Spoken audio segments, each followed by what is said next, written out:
Students, अपन ने last video में पढ़ा था डायबिटीज़ मेलाइटस, उसकी definition, types, clinical features, complication and अब पढ़ेंगे अपन उसके डायग्नोसिस मतलब इन्वेस्टिगेशन।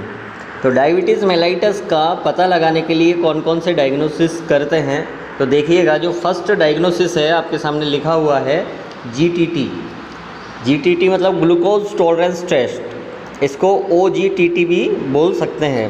मतलब ओरली ग्लूकोज दिया जाएगा पेशेंट को, तो ओरल ग्लूकोज टॉलरेंस टेस्ट, वो पेशेंट कितना टॉलरेट कर पाता है, उसकी बॉडी कितना टॉलरेट कर पाती है ग्लूकोज को।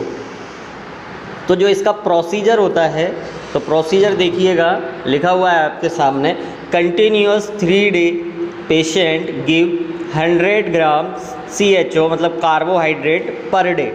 अपन पर डे 3 डेज तक उसको 100 ग्राम कार्बोहाइड्रेट देते हैं। अब जब आप कार्बोहाइड्रेट दोगे तो उसके बाद का जो प्रोसेस है 3 दिन के बाद का, वो क्या होता है, तो after patient NBM for 8 to 12 hour, मतलब अब बाद में 3 दिन के बाद पेशेंट को NBM रखना है, मतलब नथिंग बाय माउथ से कुछ भी नहीं देना है ओरली, फॉर 8 to 12 आवर, 8 से 12 घंटे के लिए। फिर इसके बाद क्या करते हैं 8 से 12 घंटे बाद, तो देखिएगा इसके बाद अपन करेंगे SBS मतलब फास्टिंग ब्लड शुगर। ठीक है, अब फास्टिंग ब्लड शुगर जो नॉर्मली होनी चाहिए वो कितनी होनी चाहिए, 70 to 110 mg पर DL। ब्लड के अंदर 70 से 110 mg पर DL शुगर का लेवल होना चाहिए फास्टिंग में। बट अगर अबाउट 120 mg पर DL अगर शो होता है आपको ग्लूकोज का लेवल, तो ये इसका मीन है, इंडिकेट करती है कि पेशेंट को क्या है, डायबिटीज़ मेलाइटस। अब नेक्स्ट देखिएगा, फिर उसके बाद का जो प्रोसीजर है, अगर 120 mg पर DL आ चुका है तो इसका मतलब है डायबिटीज़ मेलाइटस है। अब इसके बाद क्या करेंगे, and after give 100 gram carbohydrate. अब अपन उसी पेशेंट को 100 ग्राम कार्बोहाइड्रेट देते हैं। फिर उसके बाद पोस्ट पेरिडियल ब्लड ग्लूकोज मतलब POP अपन वापस से चेक करेंगे, तो इसकी जो नॉर्मल वैल्यू होती है वो होगी लेस देन 140 mg पर DL, but about is greater than 180 mg पर DL अगर शो होता है ब्लड के अंदर, तो इसका मतलब है डायबिटीज़ मेलाइटस कंफर्म है। अब देखिएगा सेकंड जो टेस्ट करते हैं अपन, डायग्नोसिस करते हैं, वो होता है HB1AC। HB1AC का मतलब हीमोग्लोबिन और AC का मतलब होता है प्रोटीन, तो ग्लाइकोसिलेट हीमोग्लोबिन भी बोलते हैं इसको। तो देखिएगा इसमें लिखा हुआ है a blood pigment that carry oxygen. Blood pigment होता है जो कैरी करता है ऑक्सीजन को, और वो ब्लड पिगमेंट आप सब जानते हो वो होता है haemoglobin. And bound with glucose, और उसी से हीमोग्लोबिन से ही बाउंड करती है ग्लूकोज भी उससे ही बाउंड करता है। अब जो इसकी नॉर्मल वैल्यू होती है ब्लड के अंदर वो होती है 4 to 6%। 4 to 6% नॉर्मल वैल्यू है, and more than 6.5% indicate diabetes mellitus. और अगर वो 4 to 6 ना आकर 6.5 से ज़्यादा आ रहा है, तो वो इंडिकेट कर रहा है डायबिटीज़ मेलाइटस को, उस पेशेंट में डायबिटीज़ मेलाइटस है। अब देखिएगा थर्ड जो टेस्ट करोगे आप, वो करोगे बेनेडिक्ट टेस्ट। अब बेनेडिक्ट टेस्ट के अंदर क्या होता है, तो बेनेडिक्ट एक सॉल्यूशन है, ठीक है, और ये सॉल्यूशन किस किस चीज़ से मिला बना होता है, तो देखिएगा सोडियम कार्बोनेट इसके अंदर होता है, सोडियम सिट्रेट इसके अंदर होता है, और कॉपर सल्फेट इसके अंदर होता है।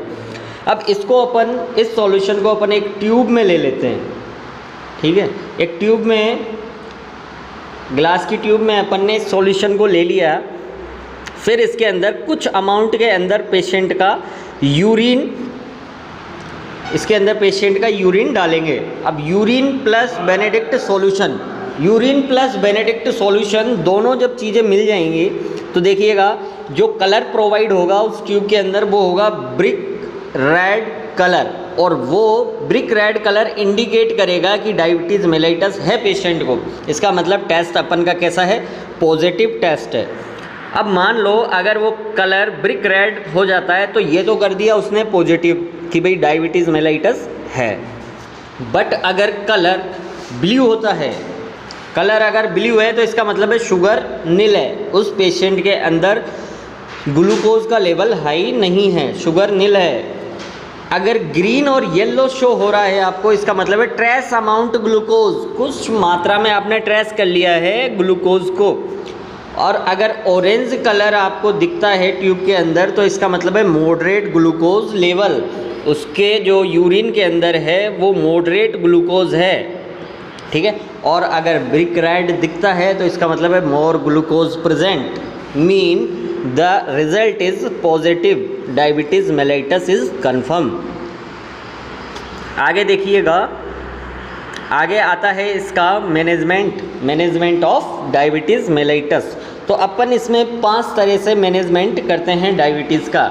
जो फर्स्ट मैनेजमेंट होगा वो होगा डाइट, सेकंड जो होगा वो एक्सरसाइज, एंड थर्ड होगा एंटी डायबिटिक ड्रग, फोर्थ होगा इंसुलिन थेरेपी, एंड फिफ्थ होगा एजुकेशन, उस पेशेंट को एजुकेशन प्रोवाइड करवाएंगे। अब देखिएगा जो फर्स्ट है वो है डाइट। अब डाइट के अंदर आप क्या करोगे मैनेजमेंट, देखिएगा monosaccharide should not be given.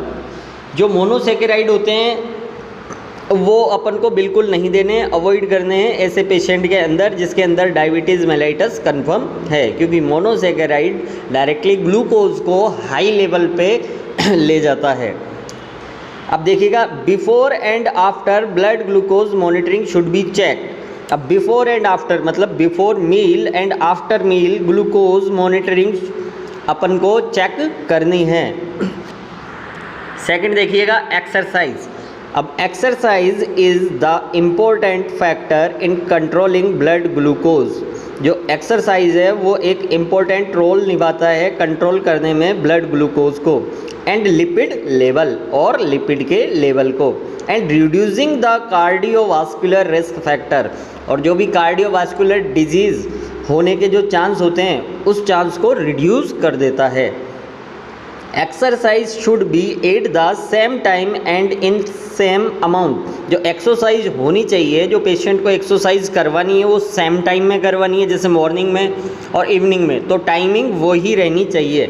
And same amount, जिस अमाउंट में वो कर रहा है, जिस वेट से वो एक्सरसाइज कर रहा है वही अमाउंट में एक्सरसाइज करवानी है। आगे देखिएगा patient should be encouraged for a gradually increase in the exercise. Patient को आपको एनकरेज करना है कि वो धीरे धीरे एक्सरसाइज के लेवल को बढ़ाए, इंक्रीज करे। अब नेक्स्ट जो मैनेजमेंट आता है थर्ड, वो आता है एंटी डायबिटिक ड्रग। देखिएगा तो एंटी डायबिटिक ड्रग में जो अपन देते हैं वो फर्स्ट है सल्फोनिल यूरिएज। सल्फोनिल यूरिएज के जो एग्जाम्पल हैं वो देखिएगा ग्लेमीप्राइड एंड ग्लेसीप्राइड। ग्लेमीप्राइड एंड ग्लेसीप्राइड के जो एक्शन होते हैं ये क्या काम करती है, तो it stimulate beta cell of pancreas to synthesis insulin.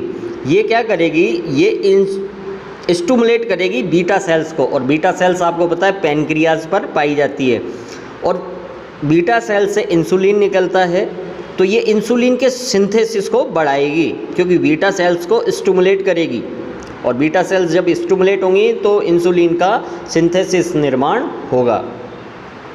But जो ये ड्रग हैं वो आपको कब अवॉइड करनी है, तो avoid with the use of alcohol.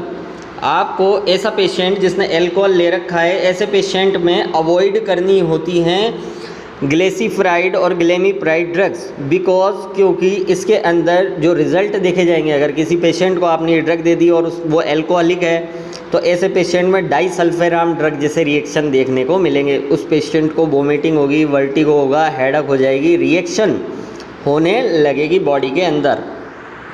अब नेक्स्ट देखिएगा जो ड्रग है वो है मेटफॉर्मिन। जो मेटफॉर्मिन है इसका जो वर्क है वो क्या है, it enhance insulin action at the receptor site. ये रिसेप्टर साइट पर काम करेगा, ठीक है। इट इनहेंस और प्रभावित करेगा इंसुलिन के एक्शन को। नेक्स्ट देखिएगा जो ड्रग है वो है टेट्रोलिटाजोन। टेट्रोलिटाजोन क्या करेगी? It enhanced insulin action at the receptor site same metformin जैसे ही इसके वर्क होते हैं।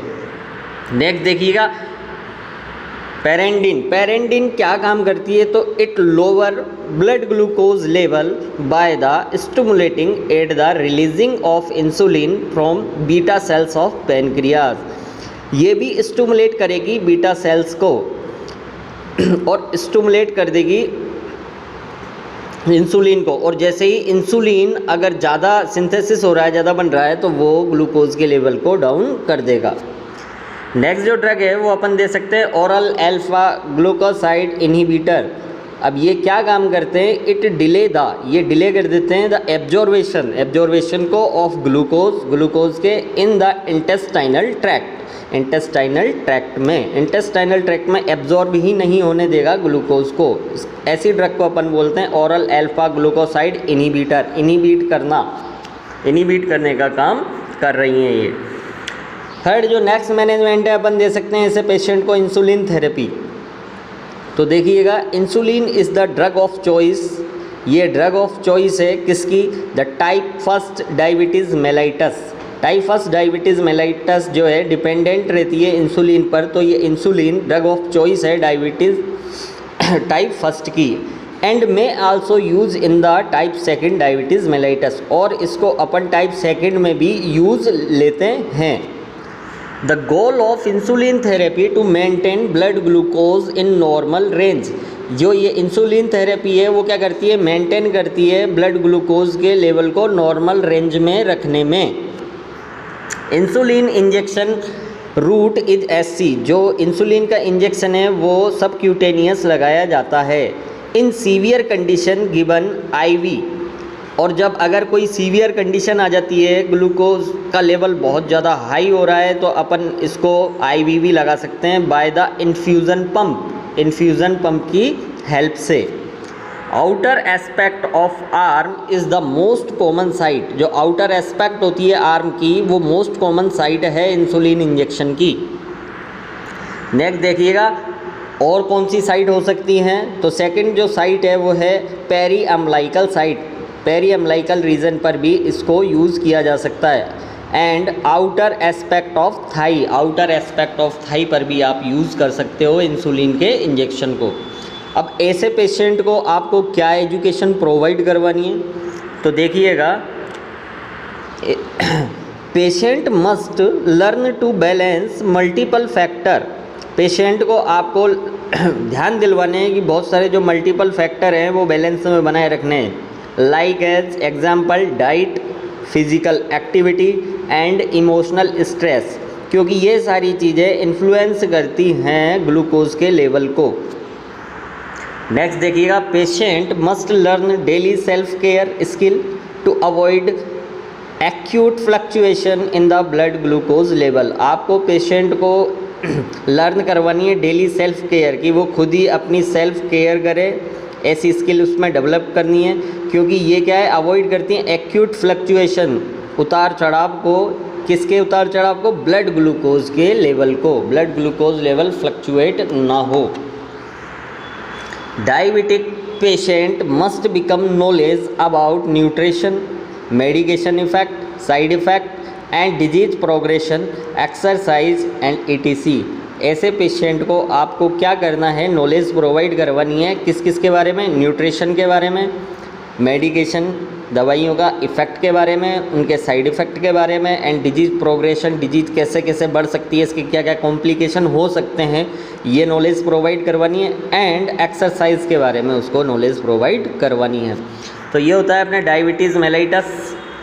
ठीक है, इम्पोर्टेंट टॉपिक है, इसको पूरे दोनों पार्ट अपन ने देख लिए हैं। इसके अच्छे से पढ़ना, इम्पोर्टेंट टॉपिक है, काफ़ी बार आया हुआ है एग्ज़ाम में। Okay, thank you.